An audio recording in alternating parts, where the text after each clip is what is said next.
Welcome back, MTN Giants podcast, a week number 8 preview for the Giants Monday night game. They are at Pittsburgh to face the 5-2 Pittsburgh Steelers, who did make a quarterback switch last week. It actually worked well. A lot of people were questioning Mike Tomlin. What are you doing? Justin Fields is 4-2. He's doing enough to win. Mike Tomlin basically got on the microphone after the game and said, that's why I make the big bucks. He made that decision, and he made it right, at least so far. But right now, it is Steelers by 6 in the spread, opened at 6.5, so it went a little bit towards the Giants. The Giants had some bad injury news, I would say probably a couple days ago with Illuminor and Brian Burns, but right now it looks like they're going to play. So we'll go through the injuries in a bit, but at least those two off the top, they look good to go. Of course, it's a big game for the Giants if they want to keep their season alive. The schedule does lighten up a bit after this, but to fall to 2-6 would be really tough to climb out of. So they have to get this one, I feel like, but we'll see. I'm looking at the Giants schedule now. Every game but one's gone under on the point total. The only game that's gone over was the game they scored 29 in, which was the game at Seattle, so no surprise. But every other Giants game goes under. For those who care, the over-under is only 36.5 in this game, so not a lot whatsoever. So maybe a boring Monday Night Football game, but we'll see what happens here. Hope you guys enjoy the video. Leave a like, and let's get into it. All right, so some main storylines before getting into the game. Of course, the Giants are sticking with Daniel Jones. It felt like on Monday morning, maybe, just maybe, they'll make a switch to lock, but that was not the case. Of course, Jones got benched to start the fourth quarter last week. They were down like 28-3, and, Brian Daboll just wanted a spark, he said, and that's what he tried to do. It really didn't spark anything but bad Drew Lock throws, besides that one to Hyatt, which he almost caught, maybe should have caught. But there is this Russell Wilson revenge narrative, and of course Russell Wilson's never been a Giant, but there was a chance in this past offseason where of course Russell Wilson did visit the Giants, but based on the reports, the Giants basically told Russell Wilson, you will not be the starter to start the year. Of course there was a chance he can play his way into being a starter if Daniel Jones sucked, which if the Giants did have Russell Wilson right now, I do think they would have went to him by now, but of course he's on the Steelers now. But there is, of course, I feel like Russell Wilson's not the type of guy to forget things like this, and he'll have that in the back of his mind. Like, these effing guys, these effing Giants really said, you're behind Daniel Jones. So, of course, Russell Wilson, rightfully so, went to Pittsburgh, signed with the Steelers. I don't know why the Giants even did that. Like, I would, if it were me, I'm not saying this in hindsight either, if it were me, I would have signed Russell Wilson to be the starter. But at minimum, why wouldn't you sign Russell Wilson with at least giving him the chance to be the starter if he played well in preseason and training camp? Like, why would you not make it a quarterback battle?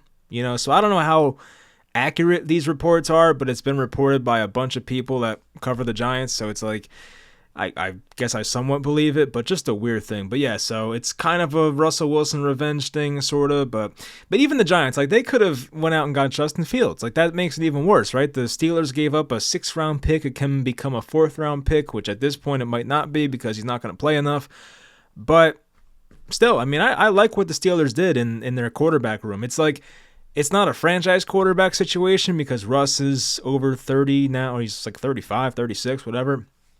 So it's not like a long-term thing, but even behind him, you have a guy you can try and develop in Justin Fields. And when you put Justin Fields with a good defense and a good rushing offense, like, it works. And we saw it work the first 6 weeks of the year. So I love what they did. It's not prime Ben Roethlisberger or anything like that, but it's enough to get by when you have a good roster. For John Mara, the report came out that John Mara said Brian Daboll and Joe Schoen will be safe for next year, which it really makes you laugh because there was that tweet by Dan Duggan, who I would say Dan Duggan's probably my favorite Giants reporter. He always keeps it real. I mean, I'm one of those people that it's tough to differentiate reporters for me. But I feel like every time I see Dan Duggan, like, he keeps it real.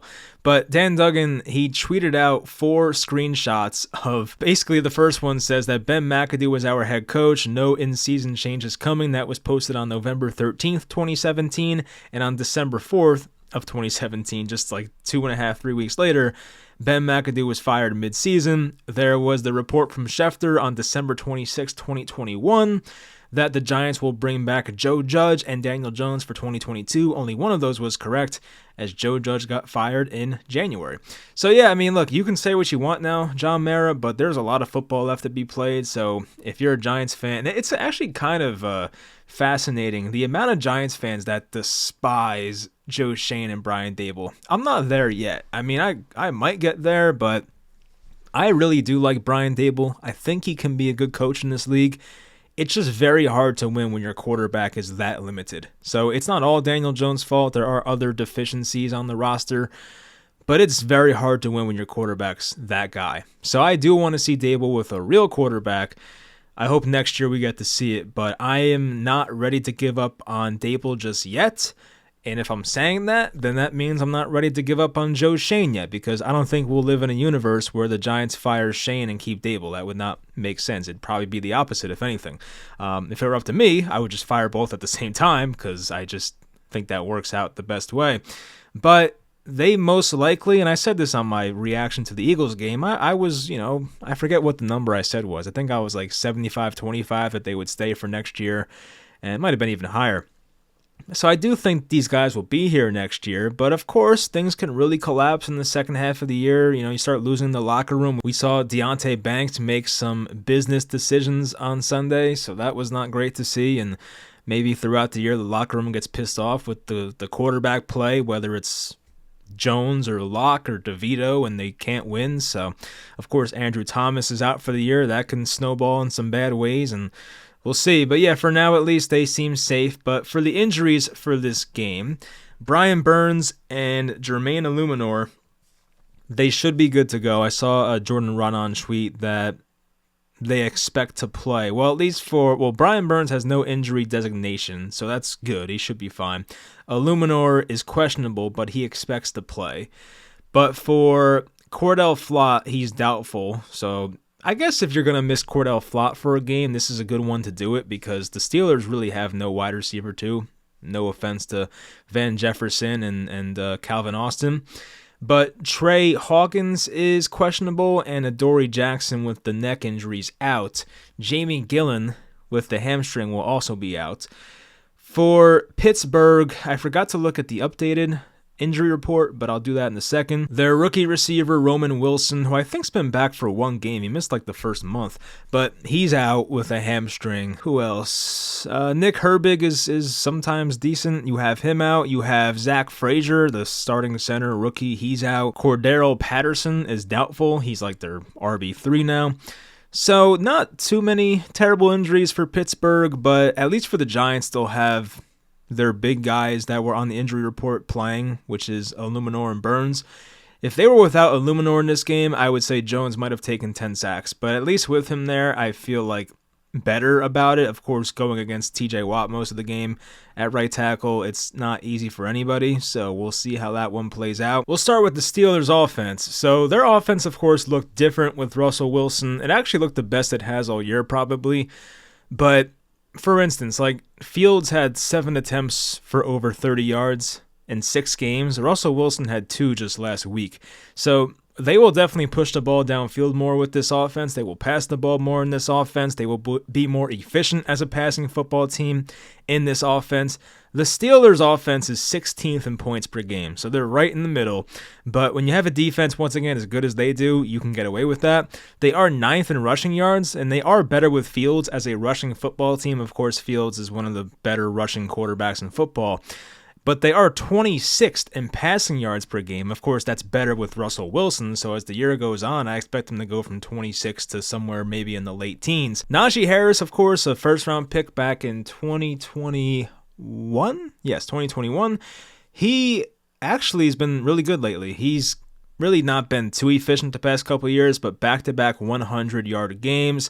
He did face easy defenses. One was the Raiders, and the other was, I forget now, but some other team that's not that great. So it's not like the most impressive 100-yard games, but still, not like the Giants' run defense is spectacular itself, so maybe Najee Harris can continue that. The man behind Najee Harris, which maybe he's not technically behind him, but he did play more snaps, I think, last week, but Jaylen Warren is playing more. He had a hamstring injury to start the year. It happened before the year, but he's now getting back into like playing more snaps and being the same guy he was. He's an excellent pass blocker. He's shifty, good hustle play. He had a great hustle play last week where there was a ball loose. I think it was Field. No, this was 2 weeks ago versus the Raiders. Fields fumbled, which happens a lot. And then Jaylen Warren just somehow between like 3 Raiders defenders just dove on the loose ball and recovered it for the Steelers. So I like Jaylen Warren a lot as a player, but Najee Harris is still the quote-unquote starter. George Pickens, he fits Russell Wilson's play style so perfectly. Of course, he's their main alpha wide receiver, and he's a guy who makes big catches downfield. And of course, Russell Wilson, you can say what you want about him, but the one thing Russell Wilson still does at a very high level, he may not move the same way he used to, but he can still throw a great deep ball. He throws it so freaking high, and it lands in a bucket perfectly. And George Pickens is so good with those. He had that catch last week, Pickens, where it kind of like bounced off of him and he caught it again. It wasn't as nice as that Justin Jefferson one on Thursday, but it was still pretty nice.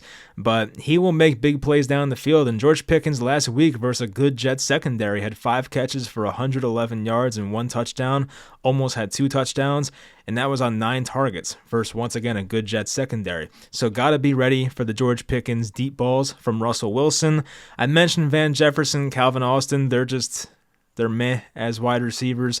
Of course, Calvin Austin can beat you deep. That's one area where you cannot let that guy beat you. And for Van Jefferson, he's had his drop issues, so I'm not too worried about him, but I guess he's had some decent games in the NFL. Pat Freiermuth, who's now in year probably 3 or 4 now, he's still having a pretty decent year from a receiving standpoint. He's had a couple touchdowns the last 3 weeks, and he's been getting better. Darnell Washington, the huge tight end, he looks like a left tackle. He does make a few plays a game, or at least they scheme a few plays to him per game. Like sometimes there was a great fade pass in the end zone to him. I think that was back when Fields was still the quarterback, but he's like a 6'7" target. It's just crazy to look at, So they'll definitely have 2 or 3 plays a game where they look for him to get the ball in an ideal situation and see what he does after the catch. The offensive line for Pittsburgh has not been great, but they have battled injuries. Isaac Seumalo, of course, the former Eagle, he missed the first 4 games. You have Zach Frazier now, the center's out. Broderick Jones, who was their 2023 first-round pick at right tackle, so far has not lived up to the hype, to put it nicely. He has not been that great. He was the 14th overall pick in the 2 years ago draft now. So for Steelers fans, you want that to get better, but the offensive line as a whole in Pittsburgh is nothing great, nothing spectacular. They have Dan Moore at left tackle, who's been pretty good, I guess, this year, but for the most part, it's not the best offensive line. The Steelers defense, which is obviously one of the better ones in football, I do want to read their season rankings right now. So on the year, they're allowing 14.4 points per game. That's number 2 in the NFL. 298.3 yards allowed per game, number 8 in the NFL, which for their standards is pretty bad. But 81 rushing yards allowed per game, number 3 in the NFL, and 1.9 takeaways per game, number 4 in the NFL. This defense is great. I saw Daniel Jones play them in 2020, week 1. They had a couple interceptions. I think the one was TJ Watt, who made the crazy jump at the line interception and catch it, which he's done that a few times. He's so good at that. And the other one, I believe, was when Cam Hayward hit his arm, and it might have been Cam Hayward who got the interception. I forget now. It was that one on the goal line, and it was kind of similar to what happened versus the Bengals a couple weeks ago for Jones in primetime, where someone hit his arm as he was throwing, and it was just intercepted. It was just floated in the air. So TJ Watt, of course, still playing at an elite level, one of the better edge rushers in football. Doesn't have the great sack total yet, but he's led the NFL in sacks in 3 of the past 4 years. They also have Keanu Benson, Cam Hayward, Alex Highsmith on their defensive line. Highsmith had that crazy 2022 season. Joey Porter versus Malik Neighbors will be fun to watch. That's going to be one of those matchups, especially in a primetime game where they keep talking about it and going to it and showing clips of every rep. Those are 2 guys that will jaw at each other and trash talk, and they play with so much physicality. So that will be a great matchup on the outside. Dante Jackson, who was traded for Deontay Johnson, is the opposite cornerback in Pittsburgh. He's had a pretty good year so far. Did have an interception versus Aiden O'Connell a couple weeks ago in Las Vegas. And the Minkah Fitzpatrick and Deshaun Elliott safety duo has been great. Deshaun Elliott has low-key been one of the better free agency signings. He's had a kind of an odd career. He's bounced around the last couple of years. I remember him with the Dolphins, and he was with the Ravens, I believe, as well for a bit to start his career. But he's been one of the better free agent signings so far that nobody talks about. So him and Minkah Fitzpatrick, of course, is a great secondary. And it will be tough for the Giants to score in this game. You would have to hope that Malik Nabers can take control here. And maybe you can take advantage of them in the slot with Wan'Dale Robinson. And I hope that Tyrone Tracy once again plays a lot. I want to see him play more. But I do think in a game like this, where pass protection might be looked at more seriously because of the great edge rushers and defensive line that the Steelers have, they may want to play Devin Singletary more, who is the better pass blocker. So say what you want about Singletary and the fumbles and whatnot, but he is a really good pass blocker from what I've seen. So they might play him more for that reason alone, but I'm sure Tracy will see more snaps. It just may be closer this week around because, of course, Singletary came back last Sunday and really got out-snapped by Tracy a lot. But I do think in this matchup the snaps will be closer, but I think it still will favor Tracy by a bit. But we'll see what happens there. So that's pretty much what I wanted to preview for this game. I don't expect the Giants to win this one, but the Giants are a weird team like that where they sometimes win games when you just don't expect it whatsoever. They are in prime time, which Daniel Jones is now is it 14 or 13? He's either 1-13 or 1-14. If he's 1-13, he'll most likely be 1-14 by Tuesday morning. But yeah, that has not gone well. The Giants in primetime suck, but they are a better road team, so they have that going for them. Of course, they really can't find the end zone at MetLife Stadium, so being on the road can help, but this matchup versus a well-coached Steelers team with Russell Wilson now, who makes them a more advanced offense. They can pass, they can run now, so I don't love the Giants' chances here. If I had to predict the score, I don't think the Steelers will score a bunch, but I do think they'll score somewhere in the low 20s. So maybe I'll say like 23-13 Steelers would be my prediction. I feel like that can happen, so that would have the Steelers covering in the spread. But yeah, 23-13, that sounds somewhat right to me, so we'll go with that.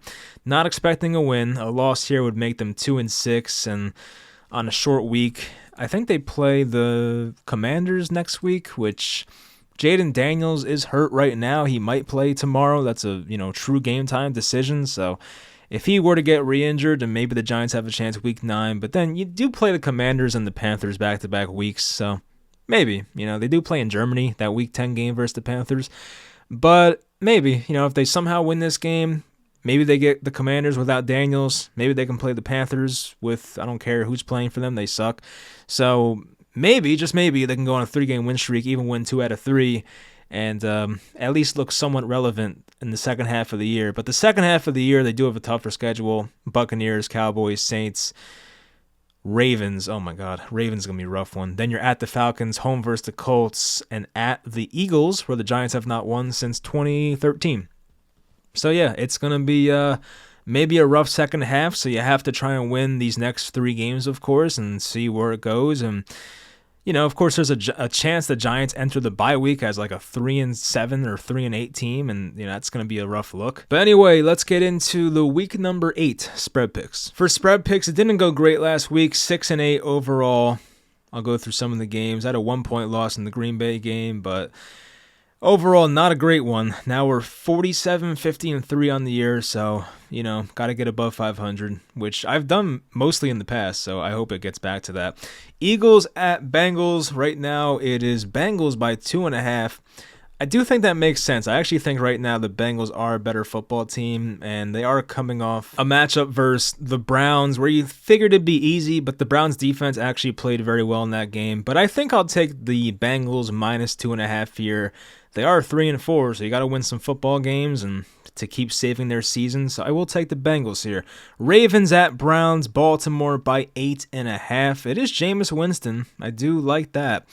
So the Ravens do tend to beat bad teams by a lot, but with Zay Flowers potentially missing this game, it kind of makes the Ravens more one-dimensional. So I do think I'll take the Browns here plus 8.5. I think Jameis can get me here. So let's go with Browns here. Titans at Lions. It's Detroit by 11.5 points. Oh my goodness. I still think, I don't know, I don't like them losing Jamison Williams, who's their field stretcher, but the Titans are terrible. So I think I'll just take the Lions here, minus 11.5. I know it's a massive spread, but the Titans are that bad, so we'll just go with the Lions. Colts at Texans, a big game here for the AFC South.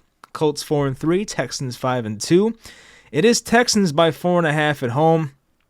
The Texans have not looked the same since Nico Collins went out with the hamstring injury. He won't be back this week or the week after, I believe. I think he's due back week 10 possibly. So with that said, I will take the Colts, and I do think Anthony Richardson has played well versus this Texans team in his career. He did get hurt versus them last year, but had a monster first quarter. He played them week 1, had his best game of the year by far, so maybe there's something about Richardson that does well versus this Texans defense. I will take the Colts here on the road, plus 4.5. Packers at Jaguars. This was a week 1 matchup a long time ago, maybe 2017. I don't know why I randomly remember that, but I do. But anyway, Packers at Jaguars. It's Packers by 4 on the road. I like the Packers a lot. Green Bay minus 4 for me. Jordan Love with maybe 4 touchdowns in this one, which sucks because I play him in fantasy, or I play against him, I should say, in fantasy. But still, I think Jordan Love, massive game. Packers minus 4 for me. Cardinals at Dolphins. Tua's back, so that's good. The Dolphins are home. Miami by 4.5 points. The Cardinals had a nice win on Monday night in the game that really nobody watched versus the Chargers. I saw the view count for that game. It was very low. It was the lowest viewed primetime game in 12 years, I think. And it's weird because it was tough to watch that game. I couldn't watch it on local TV. I didn't have the ESPN Plus. I don't know. I hate the way shit works, but thank God for Stream East. Anyway, the Dolphins by 4.5. I will take the Cardinals. I could see a world where the Dolphins, they get Tua back and things look great, but he might not hit the ground running, and the Cardinals are still a team you have to respect. I think James Conner can run on this defense, so I will take the Cardinals plus 4.5 on the road here. Jets at Patriots, a must win if you're the Jets. Drake May has looked good so far, but there's only so much one man can do. The Jets secondary is probably the best he's seen so far. Actually, he played Houston, he played the Jaguars. So yeah, I'll say the Jets are the best defense that Drake May's seen so far. Jets by 7. I will take the Jets here by a touchdown. It's tough. It's a lot of points, but if the Jets are a serious team, which I still like their roster, I think they're fine, but I shouldn't say they're fine, but I do like their team still. I will take the Jets by 7. They should win this game by a lot, and they beat them a lot by that on that Thursday night game at MetLife this year. Falcons at Buccaneers. It's Atlanta by 2.5. Buccaneers without, I almost said Jameis Winston. Yeah, they've been without him since 2020, but anyway, or 2019. Without Chris Godwin, without Mike Evans. So it's going to be tough sledding offensively for this Buccaneers team, but the Falcons had a disappointing loss last week. Part of me wants to say the Buccaneers because I feel like a lot of people will use the same logic I just spewed about the Buccaneers missing weapons. So yeah, I'll take Tampa. Screw it. I'll take Tampa here plus 2.5 at home. They are the home team, and I think Baker Mayfield, no matter who's out there, can give you a competitive game. So let's go with that. Saints at Chargers. Chargers by 7 points. And I think that makes sense. I think the Saints' run defense is by far the worst in football. They've given up huge performances lately, whether it was the Chiefs and Kareem Hunt, which was the first game Hunt played all year. Then there was the game versus the Buccaneers where freaking Sean Tucker, undrafted free agent Sean Tucker, won NFC Player of the Week. And then there was last week on Thursday when Javonte Williams had a career game. So if you have J.K. Dobbins in fantasy, enjoy a big day here. But even like Kamani Vidal and his running style can bode well here. So I'll take the Chargers here by 7. No Derek Carr still, of course, and Rattler was horrible last week. So Chargers by a touchdown for me. Bills at Seahawks. Most likely no DK Metcalf. He's doubtful. That sucks. But Buffalo by 3 on the road. I do like Buffalo here. Now they get Amari Cooper more acclimated with the playbook. And the Bills are a better team, in my opinion. So I will take Buffalo by a field goal on the road. Panthers at Broncos. Denver by a Bo Nix-led team is favored by 11 points. Just think about that for a second. And I actually don't mind it either. I really don't. There is no Andy Dalton, which he hasn't been great lately anyway, but there is no Dalton. There's no Deontay Johnson. Jonathan Brooks, I think, is still out. We'll see, maybe. But even if he plays, he won't play much. So, yeah, I'll take the Broncos. I know it's like kind of stupid to bet on Bo Nix in this situation, but the Broncos are just a better team. They're better coached, and they are home. So, yeah, I'll take the Broncos here. Bryce Young has a chance here to really, I guess, save his NFL career, or save at least his Carolina career, because if he sucks the rest of the year, they might move on. So it's a big game for him. Anyway, Denver by 11 for me. Chiefs at Raiders. Here we go. KC minus 9.5. I feel compelled to take the Raiders, and I don't know why. I know the Raiders play the Chiefs somewhat closely sometimes. They did beat them last year, which I actually think was a big reason why Antonio Pierce got the job. So, but at the same time, Patrick Mahomes, they always like...